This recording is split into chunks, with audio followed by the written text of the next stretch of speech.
My daughter-in-law slept with my husband a week before we signed the divorce papers. I pretended I knew nothing. At the meeting, the lawyer handed me a document denying me my rights. I smiled. What I did next left everyone in shock. I'm so glad to have you here. Follow my story to the end and comment the city you're watching from so I can see how far my story has reached. The afternoon sun filtered through the lace curtains of my dining room as I set out my grandmother's china for lunch. Grace had called that morning, her voice unusually tense when she asked if we could talk, just the two of us. Something in her tone tied a knot in my stomach, but I pushed the feeling aside. Grace was the older sister of Amber, my daughter-in-law, and while we had always been cordial, we weren't particularly close. I smoothed my hands over the tablecloth, the same cream-colored linen I'd used for family gatherings for 30 years. At 64, I still took pride in keeping traditions, in creating a welcoming home. The house felt too quiet lately, with only me moving through it. Arthur, my husband of 42 years, had been distant for months, always finding excuses to work late or disappear into his study. And Daniel, our 35-year-old son, was so wrapped up in his marriage to Amber that his visits had become superficial.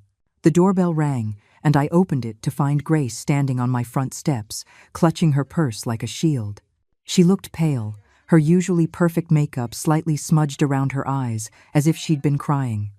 "Eleanor, thank you for seeing me," she said, her voice barely a whisper. "Of course, my dear. Come in, come in." I led her to the dining room, noticing how her hands trembled slightly as she set down her bag. "I made your favorite chicken pot pie, and that lemon meringue pie you raved about at Easter." She managed a weak smile but didn't touch the food I had so carefully prepared. Instead, she stared at her intertwined hands, her knuckles white from the tension. "Grace, what is it? You look like you've seen a ghost." She met my gaze then, and I saw something in her brown eyes that chilled my blood. Hurt, guilt, and underneath it all, a desperate kind of love. "Eleanor, I need to tell you something, and I don't know how to say it without destroying everything." My heart began to pound, but I kept my voice steady. "Whatever it is, we can figure it out together." Grace took a shaky breath, tears welling in her eyes. "It's about Amber and Arthur." The world tilted slightly, but I forced myself to remain still. My hands folded calmly in my lap. "What about them?" "They're having an affair." The words came out in a rush, as if she'd been holding them in for so long they'd built up pressure. "I've known for weeks. I saw them together at that little cafe downtown, the one near Arthur's office. They were holding hands, kissing, acting like lovers. I felt something inside me crack, like ice breaking on a frozen pond, but my voice remained steady. "Are you sure?" Grace nodded miserably. "I confronted Amber about it. She didn't even try to deny it. She just laughed and said it was none of my business. But Eleanor, the things she said about you..." Her voice broke completely then. "What things?" I asked, though a part of me didn't want to know. "She said you were old and boring, that Arthur deserved better. She said once the divorce was final, she would make sure you got as little as possible. She's been planning this, Eleanor. All of it. She married Daniel to get close to the family, to the money. She's been working on Arthur for months." The room spun around me, but I gripped the edge of the table and held on. 42 years of marriage. A son I had raised with love and dedication. A daughter-in-law I had welcomed with open arms. All of it crumbling because of greed and betrayal. "Why are you telling me this?" I whispered. Grace reached across the table and took my hand. "Because it's wrong. Because you have been nothing but good to our family. And you don't deserve this. Because Daniel doesn't deserve to be married to someone capable of this level of deceit." She paused, wiping her eyes with her free hand. "And because I love my nephew and niece. And I can't stand by and watch Amber destroy everything good in this family." I looked at our joined hands, mine wrinkled and age-spotted, hers smooth and young. "Does Daniel know?" "No. And I don't know if I should tell him. It would destroy him." I rose slowly, walking to the window that overlooked the garden Arthur and I had planted together in our first years. The roses were in full bloom, their red petals brilliant against the green foliage. Everything looked so normal, so peaceful.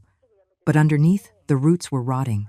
"What are you going to do?" Grace asked from behind me. I turned to her, and something had shifted inside me. The initial shock was giving way to something colder, more calculated. I had spent my entire adult life taking care of others, smoothing over problems, keeping the peace. But this was not something that could be smoothed over. "Nothing," I said calmly. Grace's eyes widened. "Nothing? I'm going to pretend I never heard this conversation. I'm going to smile and play the part of the devoted wife and mother, and I'm going to let them think they are winning. But Eleanor..." "Grace, my dear, some games require patience, and I have been patient for a very long time." I sat back down, pouring myself a cup of coffee with steady hands. "Tell me, does Amber know you're here?" "No, she thinks I'm at work." "Good. It needs to stay that way. Can you do that for me? Can you pretend you never told me this?" Grace nodded slowly. "But what about Daniel? What about their marriage?" I took a sip of coffee, letting the familiar ritual calm my racing thoughts.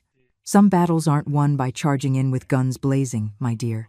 Sometimes you have to let your enemies believe they've already won."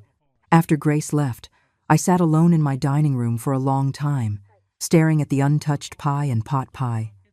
The house felt different now, as if the very walls had shifted. Every family photo on the mantel, every shared memory tied to the furniture and decor, all of it was tainted by the knowledge of what was happening under my own roof. When Arthur came home that night, I was in the kitchen preparing his favorite dinner, beef brisket with potatoes and carrots, the same meal I had made every Thursday for 40 years. "Smells good," he said, not meeting my eyes as he loosened his tie. "Long day at the office?" I asked pleasantly, as if I didn't know he'd likely spent his lunch hour with my daughter-in-law. "The usual." He disappeared upstairs to change, and I continued setting the table, my movements automatic and precise. When he returned, we ate in relative silence, the conversation limited to mundane topics about the weather and household repairs. But I watched him carefully now, noticing things I had overlooked before. The way he checked his phone constantly, the new cologne he had started wearing, the fact that he no longer looked at me when he spoke. 42 years, and I was only now seeing my husband clearly. That night, as I lay beside him in our marriage bed, I stared at the ceiling and made a decision. They wanted to play a game? Fine. But they had no idea who they were playing with. Living with the knowledge of betrayal was like walking on broken glass. Every smile I forced, every pleasant conversation I maintained, cut deeper into my soul. But I persisted, playing my part as the naive wife and mother, all while carefully observing the elaborate deceit unfolding in my own home. 3 days after Grace's revelation, Amber arrived for our usual Sunday dinner. She swept into my kitchen wearing a new designer dress, her blonde hair perfectly styled, her smile as bright and fake as costume jewelry. "Eleanor, you look wonderful," she gushed, embracing me with theatrical warmth. "I love what you've done with the flowers on the table." I returned her hug, noting the expensive perfume clinging to her skin, the same scent I had detected on Arthur's shirts lately. "Thank you, dear. Daniel should be here soon. Would you like some iced tea while we wait?" "That would be lovely." She settled herself at the kitchen island, crossing her legs elegantly. "Actually, I was hoping we could chat a bit, just us girls." My hands remained steady as I poured the tea, though my heart began to race. "Of course, what's on your mind?" Amber took a delicate sip and leaned forward conspiratorially. "I'm worried about you, Eleanor. About you and Arthur." The audacity of it almost took my breath away. Here she was, the architect of my marriage's destruction, pretending to be concerned. "Oh? Why would you be worried?" "Well, you two just seem so distant lately. At family gatherings, there's this tension." She placed her manicured hand over mine in a gesture of false sympathy. "Marriage can be so challenging after so many years. Sometimes the spark just fades." I nodded thoughtfully, as if I were considering her words. "You know, you might be right. We have been going through a difficult time." Amber's eyes lit up with a satisfaction she tried to disguise as concern.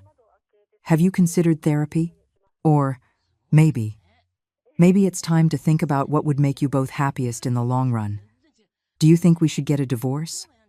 I asked, my voice carefully neutral. "I'm not saying that," she backtracked quickly. but I could see the excitement under her worried facade.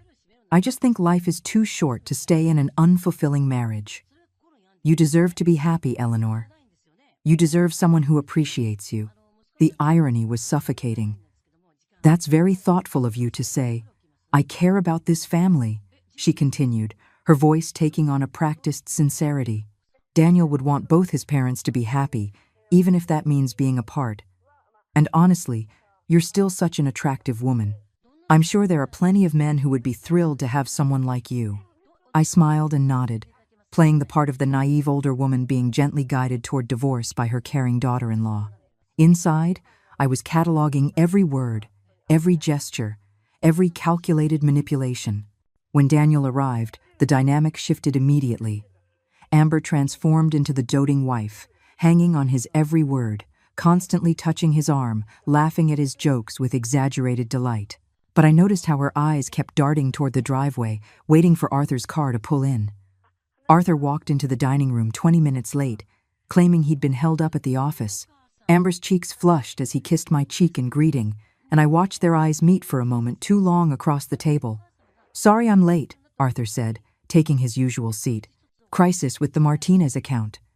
"No problem," Daniel replied. "We were just talking about the vacation Amber and I are planning for next month." "Oh, that's right," Arthur said, his attention suddenly sharp. "Where are you thinking of going?" "We haven't decided yet," Amber said, her voice breathier than usual. "Maybe somewhere warm and tropical, a place where we can just escape from everything." The way she looked at Arthur when she said escape made my stomach turn, but I continued cutting my brisket with steady hands, my expression pleasant. "That sounds wonderful," I said. "You young people work so hard, you deserve a break." After dinner, while Daniel and I cleared the plates, Amber and Arthur remained at the table, their conversation low and intimate. I strained to catch snippets of their words. "We can't keep doing this," Amber's voice, urgent and pleading. "Not much longer now," Arthur's reply, reassuring.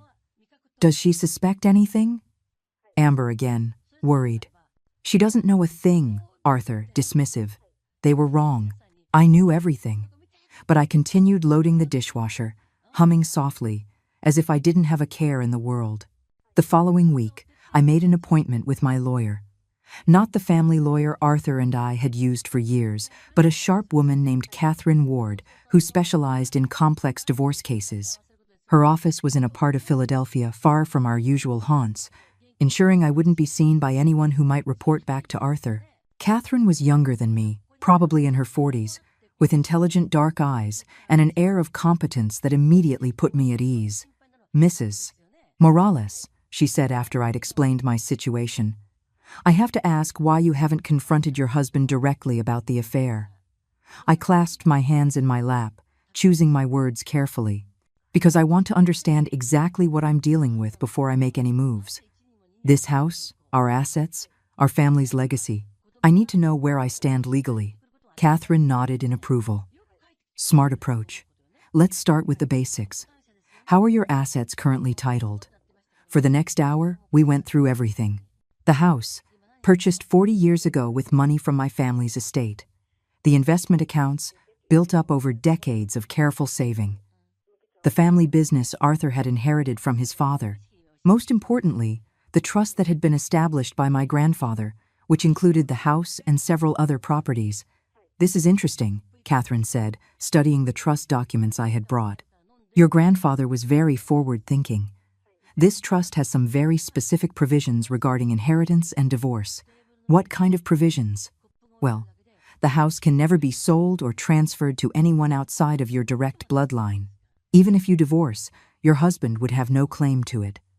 And there's a clause in here about infidelity that's quite unusual for trusts established in that era." My pulse quickened. "What does it say?" Catherine read from the document. "In the event that a marriage is dissolved due to adultery, the innocent party shall retain all rights to the trust properties, and the offending party shall forfeit any and all claims to assets derived from or connected to said trust." I leaned back in my chair, feeling something like hope stir in my chest for the first time in weeks. "So, if I can prove Arthur's affair, you would retain not only the house, but several other properties and investments that are connected to the trust. Properties that your husband currently believes he has a claim to. And he doesn't know about these provisions? Catherine shook her head. From what you've told me, it sounds like he's operating under the assumption that you would be entitled to half of everything in a standard divorce proceeding. He has no idea about the trust protections. I left Catherine's office feeling lighter than I had in weeks. Arthur and Amber thought they were playing chess, but they didn't even know all the pieces on the board.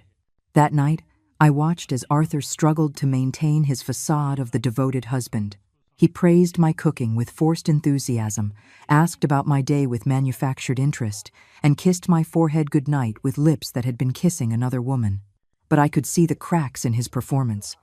The guilt was eating at him, even as his arrogance convinced him he was getting away with it. "Arthur," I said, as we were getting ready for bed, "I've been thinking about what Amber said the other day, about our marriage." He went still, his back to me as he hung up his shirt. "What about it? Maybe she's right. Maybe we should consider our options." He turned then, and I saw a flash of something in his eyes. Relief? Excitement? "Are you saying you want a divorce?" I shrugged, as if the thought didn't break my heart. "I'm saying maybe it's time for both of us to find our happiness, wherever that may lead." Arthur nodded slowly, trying to look solemn while clearly fighting a smile. "If that's what you want, Eleanor, I just want you to be happy." Liar. But I smiled back at him, playing my part in this terrible theater. "I want us both to be happy."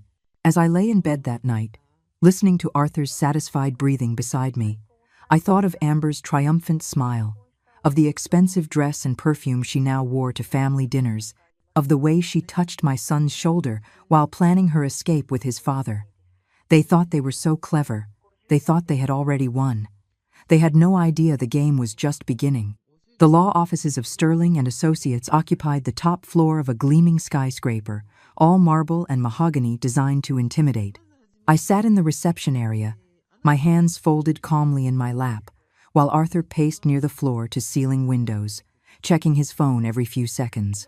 He'd been on edge all morning, snapping at me over breakfast and muttering under his breath about getting this over with.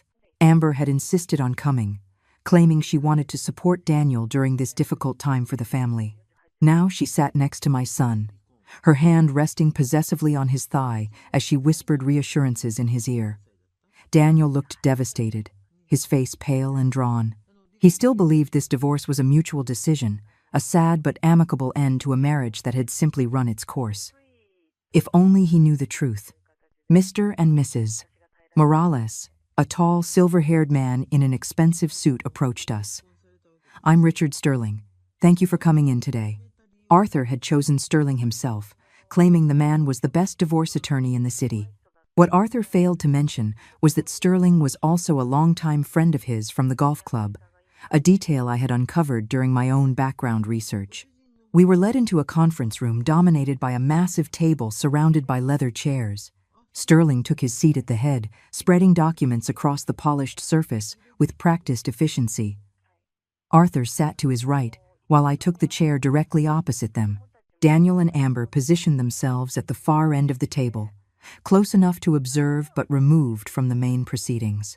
"Before we begin," Sterling said, his voice carrying the smooth authority of someone used to controlling rooms, "I want to ensure everyone understands that this is intended to be an amicable dissolution.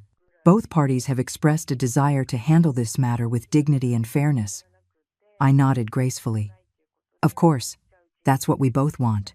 Arthur shot me a quick look, likely surprised by my cooperative tone. He had been expecting a fight, arguments, tears. Instead, I had been nothing but reasonable since agreeing to the divorce, which had clearly unsettled him. "Excellent," Sterling continued. "Now, let's review the proposed settlement." He slid a thick binder across the table toward me. "As you'll see, we've attempted to divide the marital assets equitably, taking into consideration the length of the marriage and both parties' contributions."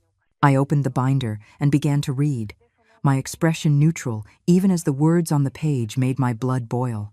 According to Sterling's proposal, I would receive the small downtown condo we'd bought as an investment 15 years ago, along with half of our joint savings account and a modest monthly alimony payment.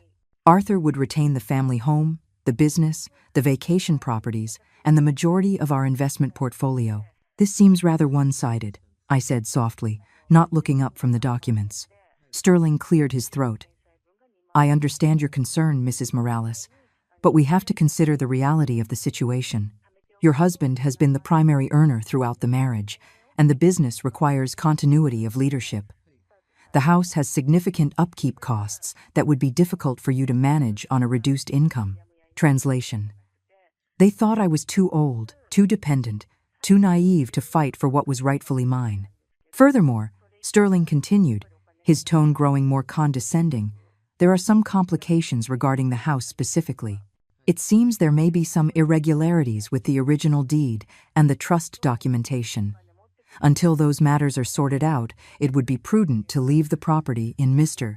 Morales's name to avoid any legal entanglements. I almost laughed at the sheer audacity of it. They were trying to steal my family's home using fabricated legal complications. I could see Amber sitting up straighter in her chair, likely calculating how soon she could redecorate the master bedroom. I see, I said quietly. And these irregularities, when do you expect them to be resolved? Sterling waved his hand dismissively. These things can take years to sort out. Generational property transfers, trust modifications, it's quite complex. Really, it's better for everyone if we keep things simple. Eleanor. Arthur leaned forward, his voice taking on the patient tone he'd used to explain complex business deals to me for years. I know this isn't easy, but Sterling knows what he's talking about. This way, you won't have to worry about property taxes, maintenance, all those headaches. The condo will be perfect for you, much more manageable. Manageable, as if I were a child who needed to be protected from adult responsibilities. I looked around the table, taking in each face. Sterling, smug and satisfied with his clever manipulation of legal language. Arthur, trying to look sympathetic while barely containing his excitement at getting everything he wanted. Amber, her eyes shining with triumph as she pictured herself as the lady of my family's house. And Daniel, my sweet boy, looking uncomfortable but trusting that his parents were handling things fairly. Well, I said, closing the binder with a soft snap. I suppose you've thought of everything. Sterling smiled, likely thinking he'd won. We've tried to be thorough, yes. Of course, you're welcome to have your own attorney review the documents, but I believe you'll find everything is quite standard for a case like this. A case like this. A devoted wife of 42 years being cast aside so her husband could play house with their son's wife. That won't be necessary, I said, reaching for the pen Sterling offered. Where do I sign? The room went silent. Even Amber looked surprised by my immediate capitulation. Are you sure, Mom? Daniel asked, his voice uncertain. Maybe you should take some time to think about it. I turned to my son, this good man who still believed in fairness and honesty because I had raised him to, and I smiled. Sweetheart, sometimes in life you have to know when to fight and when to accept reality. Your father and I have had a good run, but it's time for us both to start new chapters. Arthur was frowning now, clearly baffled by my easy surrender. He had expected a battle. He had likely prepared arguments and justifications for why he deserved everything. My compliance was making him nervous. You sign here, Sterling said, pointing to a line at the bottom of the final page. And here, and initial here. I signed my name with steady strokes, each letter precisely formed. Eleanor Elizabeth Morales. The same signature I had used on our marriage certificate 42 years ago, back when I believed in forever. There, I said, putting down the pen and looking directly at Arthur. I hope this gives you everything you're looking for. Something flickered in his eyes. Then guilt, perhaps, or a belated recognition of what he was destroying. But the moment passed quickly, replaced by the selfish satisfaction of a man who thought he'd gotten away with betraying his wife. Amber could barely contain herself. She reached over and squeezed Daniel's hand, her voice breathy with excitement. I'm so proud of how you're both handling this with such maturity. It takes real strength to put family first. Family first. The woman who was sleeping with her father-in-law was giving me a lecture on putting family first. Thank you, dear, I said warmly. That means a lot, coming from you. As we prepared to leave, Sterling gathered the signed documents with obvious satisfaction. I'll file these with the court tomorrow. The divorce should be finalized in 60 days. 60 days until Arthur was free to marry his son's wife. 60 days until Amber thought she would be living in my family's home. 60 days until they discovered that some games have rules the players don't even know exist. Outside the building, Daniel hugged me tightly, his eyes moist with unshed tears. "Mom, are you okay? You seem so calm about all this." I patted his cheek, this boy who looked so much like his father at that age, back when Arthur still had a soul. "I'm fine, sweetheart. Everything is going to work out exactly as it's meant to." Amber appeared beside us, her arms sliding around Daniel's waist in practiced possession. "Your mom is incredibly strong, honey. She's going to be so much happier now." "I'm sure I will," I agreed, meeting her triumphant gaze with a serene smile. "I'm sure we all will be." As they walked away, I could hear Amber's excited chatter about helping me pack, about finding me a nice retirement community where I could make friends my own age, about how much simpler life would be for everyone now. I stood there in the shadow of the skyscraper, watching my husband and daughter-in-law celebrate their victory, and I felt a deep, cold satisfaction settle in my chest. They thought they had won. They thought they had outsmarted the naive, aging woman who had spent 42 years taking care of everyone else. They had no idea that in exactly 60 days, when their divorce was final and they tried to claim their prizes, they would discover that some properties don't belong to husbands or wives, but to bloodlines that stretch back for generations. I walked to my car with steady steps, already thinking about the phone call I needed to make to Catherine Ward. There were preparations to complete, documentation to gather, and a few more moves to make in this chess game they didn't even know they were losing. The real show was about to begin. 2 weeks after I signed the divorce papers, I was tending to my rose garden when I heard the sound of tires crunching on the gravel driveway. Daniel's car pulled in, but something was wrong. Instead of his usual cheerful greeting, he sat behind the wheel for a long moment, his hands gripping the steering wheel as if it were the only thing holding him upright. When he finally emerged, I could see that my son was broken. His normally impeccable appearance was disheveled, his shirt wrinkled, his hair unkempt. But it was his eyes that broke my heart. They had the hollow, devastated look of someone whose world had just collapsed. "Daniel?" I put down my gardening shears and rushed toward him. "Sweetheart, what is it? What's wrong?" He looked at me for a moment, his mouth opening and closing as if he couldn't find the words. Then his face crumpled, and he collapsed onto my front steps like a puppet whose strings had been cut. "She's been lying to me," he whispered, his voice raw with pain. "This whole time, she's been lying, and—" I sat down next to him, not trusting myself to speak. Part of me wanted to pull him into my arms and tell him everything would be okay. Another part wanted to demand details, to finally have confirmation of what I had known for weeks. Instead, I waited, letting him find his way to the truth in his own time. "I found text messages," he continued, staring at his hands. "Hundreds of them. Between Amber and Dad. They've been planning this whole thing for months." My heart ached for him, but I forced my voice to remain calm. "Planning what exactly?"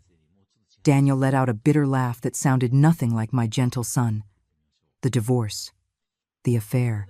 They thought they were so clever, waiting until after you signed the papers to run off together. Amber was bragging to someone about how easy it was to manipulate both of you." The words hit me like physical blows, even though I'd known the truth for weeks. Hearing it from Daniel's lips made it real in a way all my observations and suspicions hadn't. "How did you find out?" I asked quietly. "Grace called me." Daniel's voice was thick with both gratitude and pain. "She said she couldn't watch it happen any longer.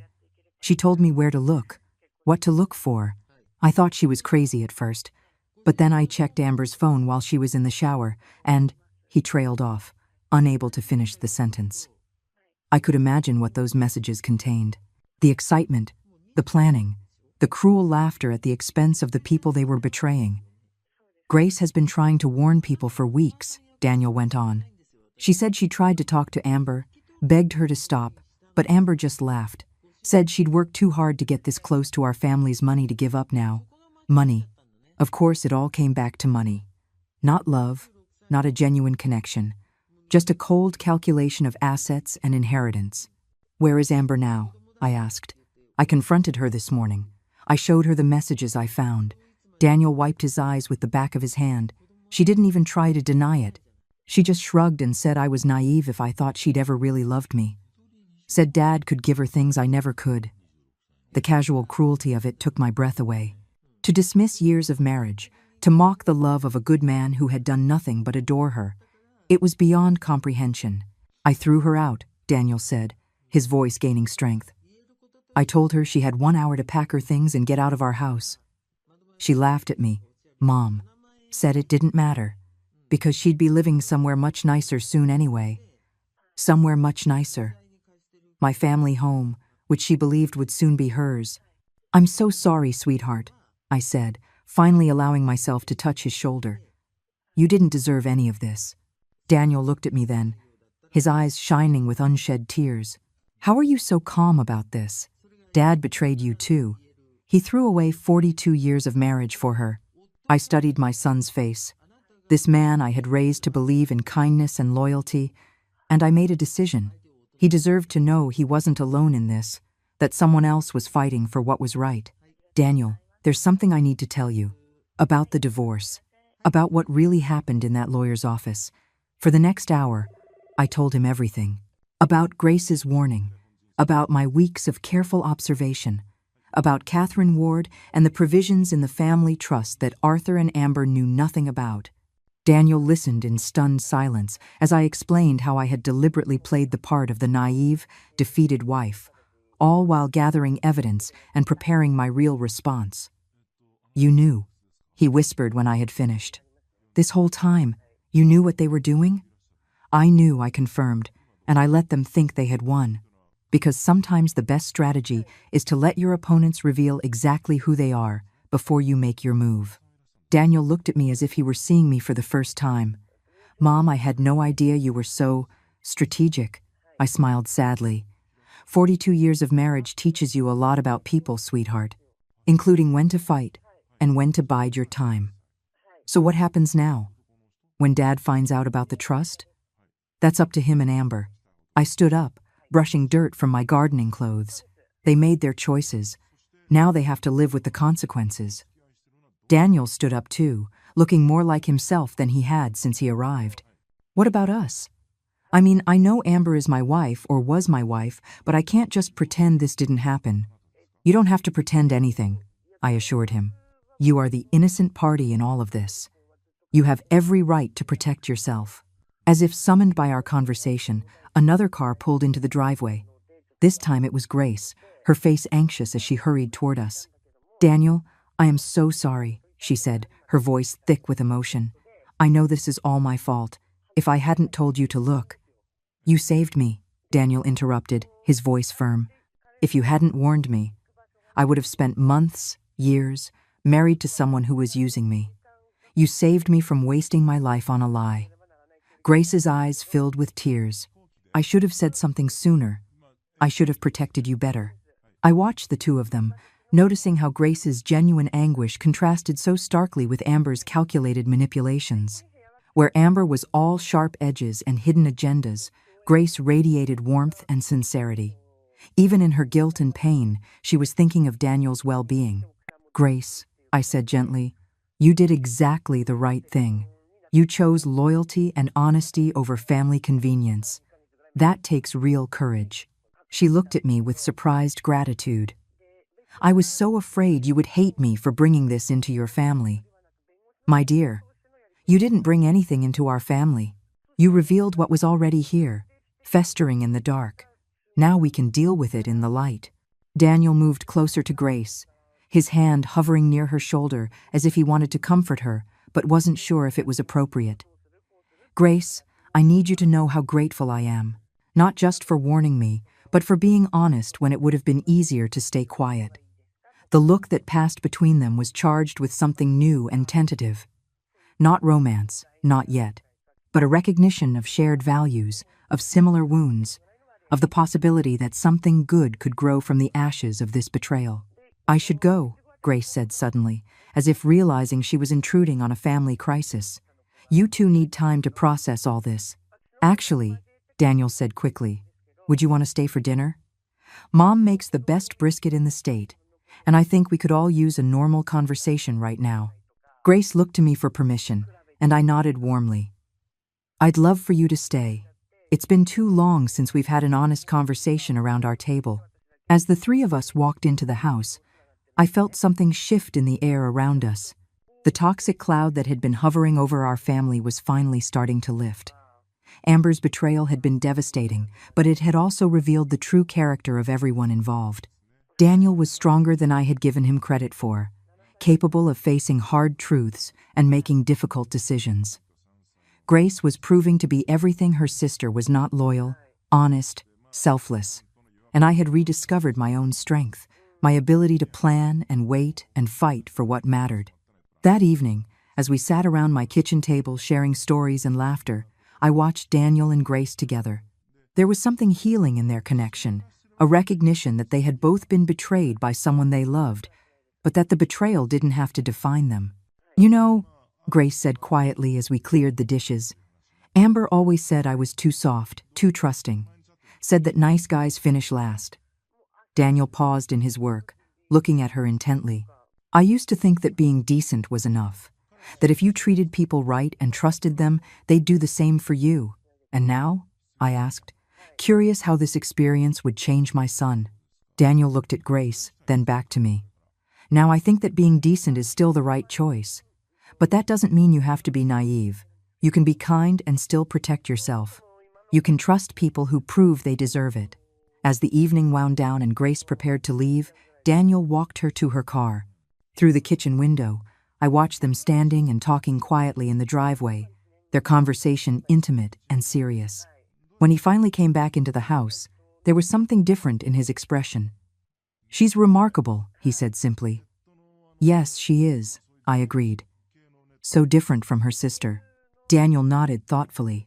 I keep thinking about what you said earlier, about letting people reveal who they really are. Amber showed me exactly who she was, but I was too blind to see it.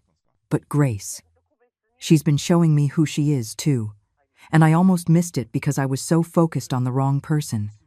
Hearts heal, Daniel, and when they do, they often see more clearly than before.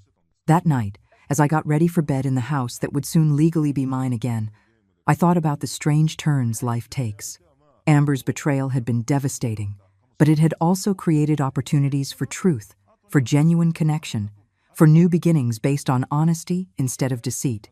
In trying to destroy our family, Amber had actually revealed its strength. She had stripped away the pretense and false loyalties, leaving only what was real and worth preserving. Tomorrow, I would call Catherine Ward and begin the final phase of my plan. But tonight, I felt something I hadn't experienced in months. Hope. The call came on a Tuesday morning, exactly 63 days after I signed those divorce papers in Sterling's office. I was sipping coffee on my back patio, watching the sunrise paint the sky in shades of gold and pink, when my phone rang. Arthur's name flashed on the screen, and for the first time in months, I felt a genuine amusement as I answered. Hello, Arthur. Good morning. What the hell have you done? His voice was raw with panic and rage, all pretense of civility gone. I took a leisurely sip of coffee before replying. Good morning to you too. I'm fine, thank you for asking. The weather is lovely today. Don't play games with me, Eleanor. My lawyer called me an hour ago. He says there's a problem with the house, some nonsense about a trust no one ever mentioned before. Oh, that. I kept my voice light, conversational. Yes, I imagine that came as quite a surprise. The silence on the other end stretched long enough to make me wonder if he'd hung up. Then his voice came back, lower and more dangerous than before. You knew. You knew about this trust the whole time, didn't you? Of course I knew. It's my family's trust, Arthur. My grandfather established it to protect our property from exactly this type of situation. This type of situation? His voice cracked with indignation. We're getting a divorce. That's normal, Eleanor. People get divorced every day. I stood up and walked to the edge of the patio, looking out at the garden my grandmother had planted, that my mother had tended, that I had lovingly maintained for 40 years. You're right. People do get divorced every day. but they don't usually commit adultery with their daughter-in-law while plotting to steal their wife's family home. His sharp intake of breath told me he hadn't expected such a direct confrontation. For weeks, I had played the part of the confused, hurt wife. Now, he was hearing from the woman who had been planning his downfall while he was celebrating his cleverness. "How long have you known?" he finally asked. "Long enough," I replied. "Long enough to document everything. Long enough to protect what matters. Long enough to watch you and Amber plan your little future together in my family's home." "Our house," he corrected automatically, but there was no conviction in his voice anymore. "No, Arthur. Never our house. The deed has always been in trust. You were allowed to live here as my husband, but you never owned a single brick. And now that you've chosen to end our marriage through adultery, you've forfeited any right to remain here." Another long silence. Then, in a voice that sounded like a man watching his world collapse, "Where am I supposed to go?"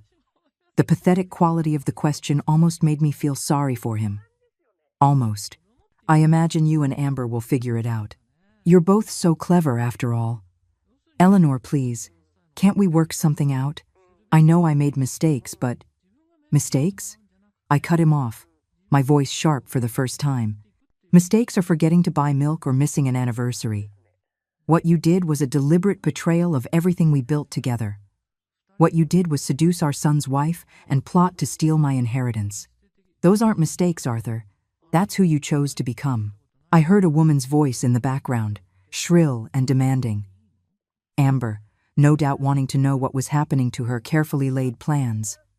"I have to go," Arthur said, his voice defeated. "But this isn't over." "Yes, it is," I replied calmly. "It's been over for quite some time. You just hadn't realized it yet." After I hung up, I sat back down and finished my coffee in peaceful silence. The phone rang several more times, Arthur's number, then an unknown number that was likely Amber, but I didn't answer. I had nothing more to say to either of them. An hour later, Daniel's car pulled into the driveway. He looked serious but determined as he walked up the patio steps, Grace by his side, holding a manila folder. "Mom, we need to talk," he said without preamble. "Of course. Sit down." Daniel took the chair opposite me, while Grace settled next to him, their proximity speaking to the growing bond between them.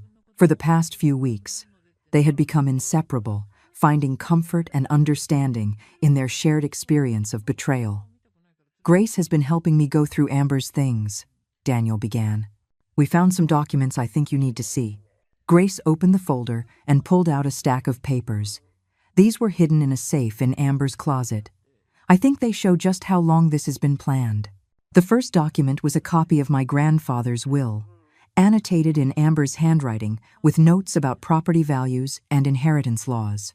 The second was a timeline, meticulously detailed, showing when she had planned to seduce Arthur, when they would initiate the divorce proceedings, and when they expected to take possession of the house.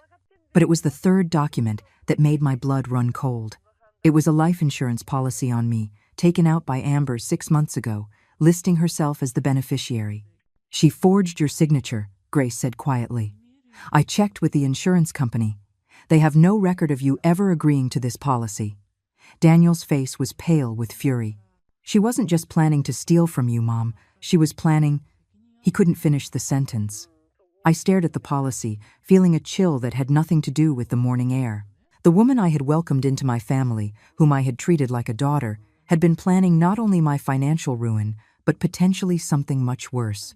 "There's more," Grace continued, pulling out a printed email. "This is from a private investigator Amber hired to look into your family's assets.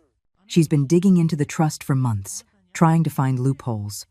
The investigator's report was thorough and chilling. It detailed not only the provisions of the trust, but my daily routines, my medical history, my relationships with neighbors and friends. Amber had been studying me like a predator studies its prey. "Daniel, I need you to take these documents to the police," I said, my voice steady despite the turmoil in my chest. "The forged insurance policy alone is a felony." "Already done," he replied. "I called Detective Martinez this morning. He's opening an investigation for identity theft and insurance fraud." We sat in silence for a moment, absorbing the full scope of Amber's treachery. She hadn't just been unfaithful. She had been systematically plotting to destroy our entire family. "There's something else," Grace said hesitantly. "Something I probably should have said weeks ago." Daniel took her hand encouragingly. "Go on. Amber isn't just manipulative and greedy. She's dangerous. This isn't the first time she's done something like this." Grace's voice was barely a whisper. "Our Aunt Helen died 2 years ago. Sudden heart attack. Very unexpected. Amber was taking care of her at the time, helping with her medications. The implication hung in the air like a toxic cloud."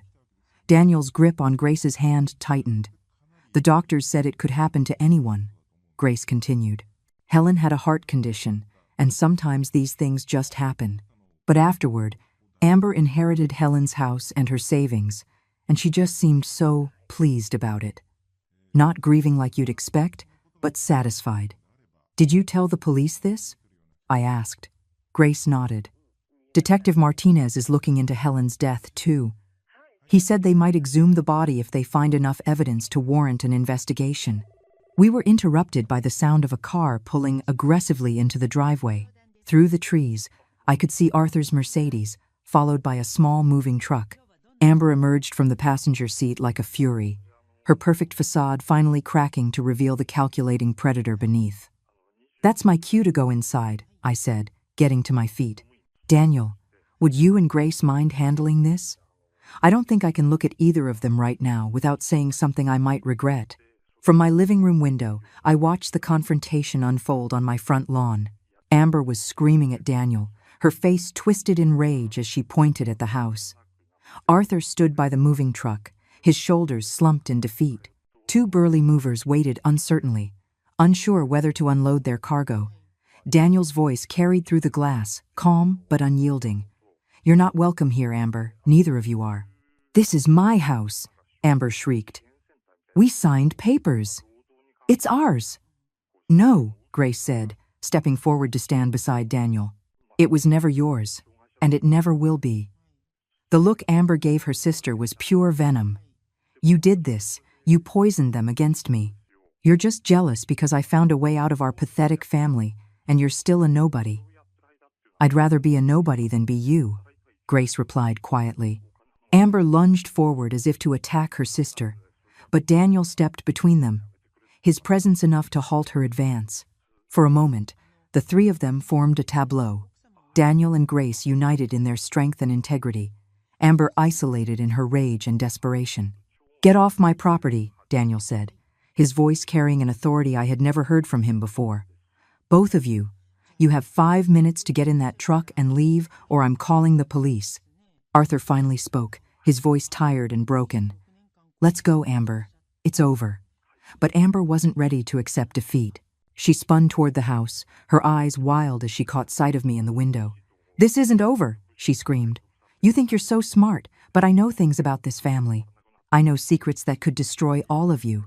I opened the window slightly, my voice carrying clearly across the lawn. "The only secrets being destroyed today are yours, my dear. Detective Martinez is very interested in your relationship with your Aunt Helen." The color drained from Amber's face so quickly I thought she might faint. Arthur grabbed her arm, pulling her toward the truck with sudden urgency. "We're going," he yelled. "We're going right now."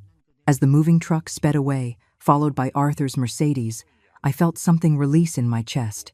The strangers who had invaded my home, who had plotted to steal my legacy, and possibly worse, were finally gone. Daniel and Grace came inside, both looking emotionally drained but victorious. "It's over," Daniel said, collapsing into my favorite armchair. "They're really gone. The part about the house is over," I corrected gently. "But Amber still needs to face the consequences for what she did. The forgery, the fraud, possibly Helen's death. The wheels of justice turn slowly, but they do turn." Grace curled up on the sofa, looking younger and more vulnerable than her 30 years. "I keep thinking I should feel sorry for her. She's my sister, after all, but I just can't. She chose this path," I assured her. "Step by step, decision by decision. You don't owe her your pity."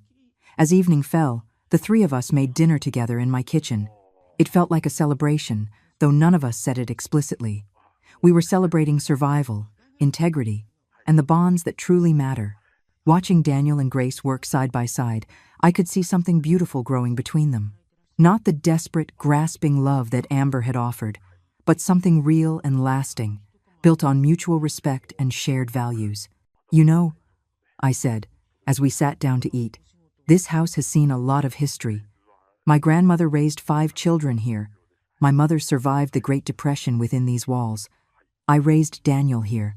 And someday, I hope his children will play in that same backyard. Daniel and Grace exchanged a look that spoke volumes about their future together. But tonight, I continued, raising my glass of wine, we celebrate the fact that this house will remain in the hands of people who understand what family really means. As we toasted to new beginnings, I felt the deep satisfaction of a battle well fought and won. Amber and Arthur had tried to destroy everything I held dear, but in the end, they had only succeeded in revealing what was truly precious. 6 months later, I was in my kitchen, preparing for Thanksgiving dinner. The same kitchen where I had entertained Amber's false sympathy and endured her calculated manipulations. But today, the space felt entirely different, warm, honest, filled with genuine laughter and love. Daniel stood at the stove, carefully basting the turkey with the same concentration he'd shown as a boy learning to tie his shoes. Grace sat at the kitchen island, her engagement ring catching the afternoon light as she chopped vegetables for the stuffing. They had announced their engagement a month ago, and seeing them together still filled me with a quiet joy. "Mom, the timer for the sweet potatoes is going off," Daniel called, his sleeves rolled up, an apron protecting his shirt. "I'm on it," Grace said, sliding off her stool with practiced ease.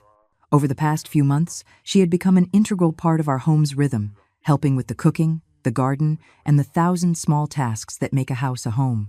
The doorbell rang, and I went to answer it, expecting our neighbors, the Gonzaleses, whom I'd invited to join us for dinner.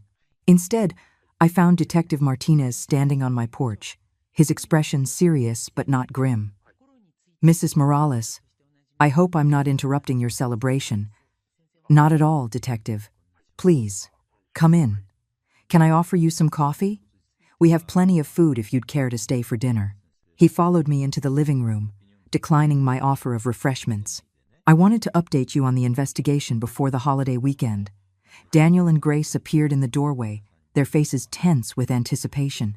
"Amber Herrera has been formally charged with insurance fraud, identity theft, and conspiracy to commit fraud," Martinez began. "The district attorney feels confident about securing convictions on all counts."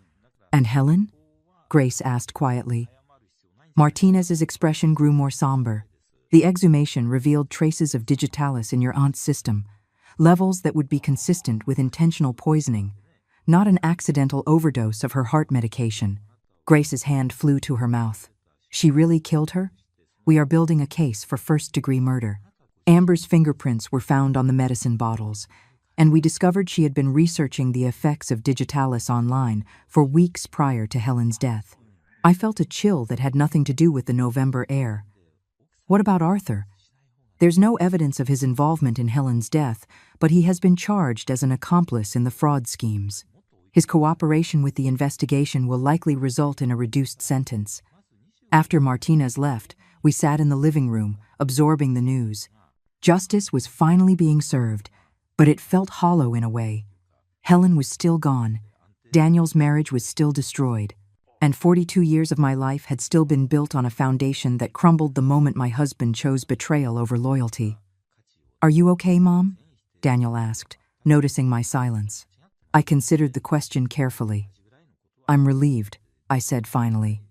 "Relieved that Amber can't hurt anyone else. Relieved that Helen will get justice. But mostly, I'm relieved that we survived this with our integrity intact." Grace reached over and squeezed my hand.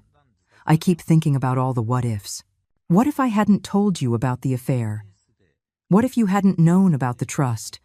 What if Amber had succeeded? But she didn't," Daniel pointed out, "and we are all stronger now because of it." He was right. The past 6 months had tested us in ways I never imagined. But we had emerged more connected, more honest with each other, more aware of what truly mattered.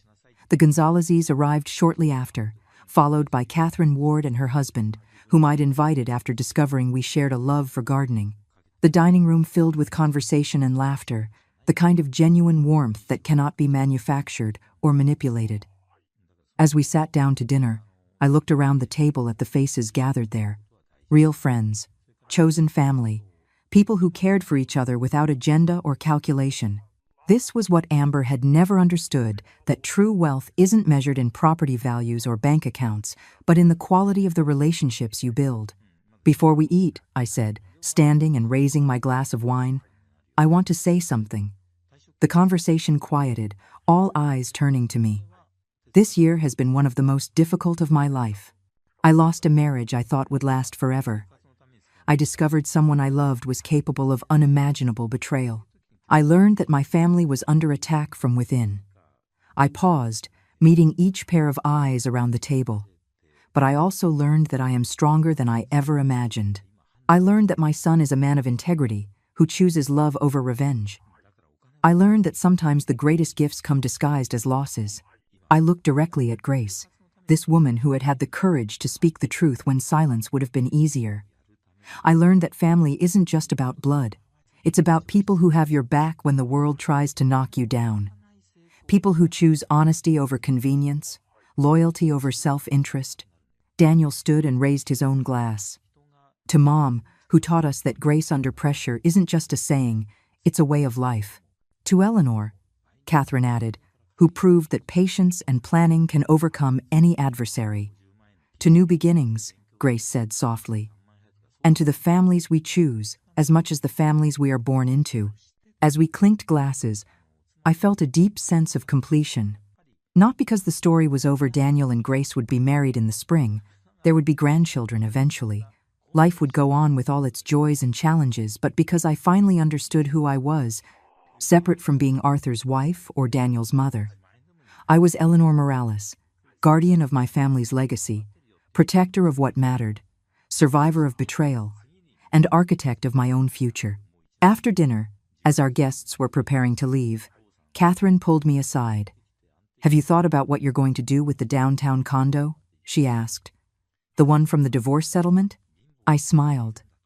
"I'm thinking of turning it into a shelter for women who are rebuilding their lives after divorce.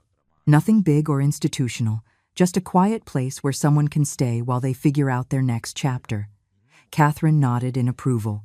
"Amber probably thought she was taking something valuable from you with that settlement. She had no idea she was giving you away to help other women in similar situations. Ironic, isn't it? Her greed became the foundation for something genuinely useful." Later that night, after Daniel and Grace had gone home to their apartment, I walked through the quiet house, turning off lights and checking locks, the same ritual I had performed for 40 years. But it felt different now. Peaceful instead of routine. Secure instead of automatic. In my bedroom, I opened the jewelry box where I kept my most precious possessions. I ran my fingers over the pearl necklace my mother had given me, over my grandmother's gold bracelet. I found what I was looking for, my original wedding ring. The simple gold band Arthur had placed on my finger when we were both young and full of dreams. I held it up to the lamplight, studying the inscription inside. Forever and beyond. Forever had lasted 42 years. Beyond had ended the day he chose another woman over his family. But that didn't erase the good years, the love that had been real, even if it hadn't been permanent. I placed the ring back in the box, not with anger or sadness, but with acceptance. That chapter of my life was closed, but the story went on. My phone buzzed with a text from Daniel. "Thanks for an amazing Thanksgiving, Mom. Grace and I are so grateful to have you in our lives." I typed back, "Thank you for becoming the man I always knew you could be. Sleep well." A second message appeared, this one from Grace. "I never had a mother who believed in me the way you do. Thank you for showing me what real strength looks like." I wiped away the tears that sprang to my eyes. At 64, I was discovering that some of life's greatest gifts arrive in the second act, when you finally understand what you're worth and refuse to settle for anything less. The house settled around me with familiar creaks and sighs, the sounds of a structure that had weathered many storms and would weather many more. I thought of my grandmother, who had raised 5 children in this house during the Great Depression. I thought of my mother, who had kept it as a sanctuary during World War II when my father was overseas.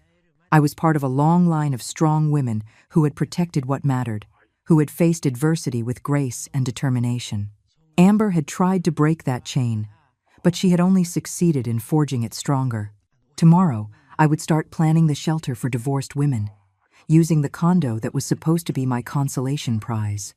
Next month, I would help Daniel and Grace plan their wedding, which would take place in the garden where my grandmother had married my grandfather 80 years ago.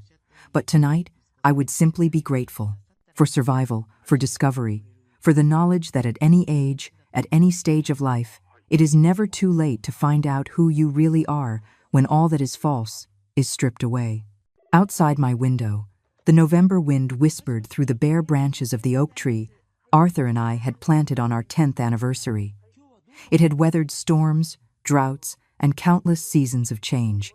Like me, it had bent but not broken. It had endured. It had grown stronger. In the spring, it would bloom again. And so would I. Now I'm curious about you who listened to my story. What would you do if you were in my place? Have you ever been through something similar? Comment below. And meanwhile, I'm leaving on the final screen 2 other stories that are favorites and that will definitely surprise you. Thank you for watching until here. I'll see you in the next video.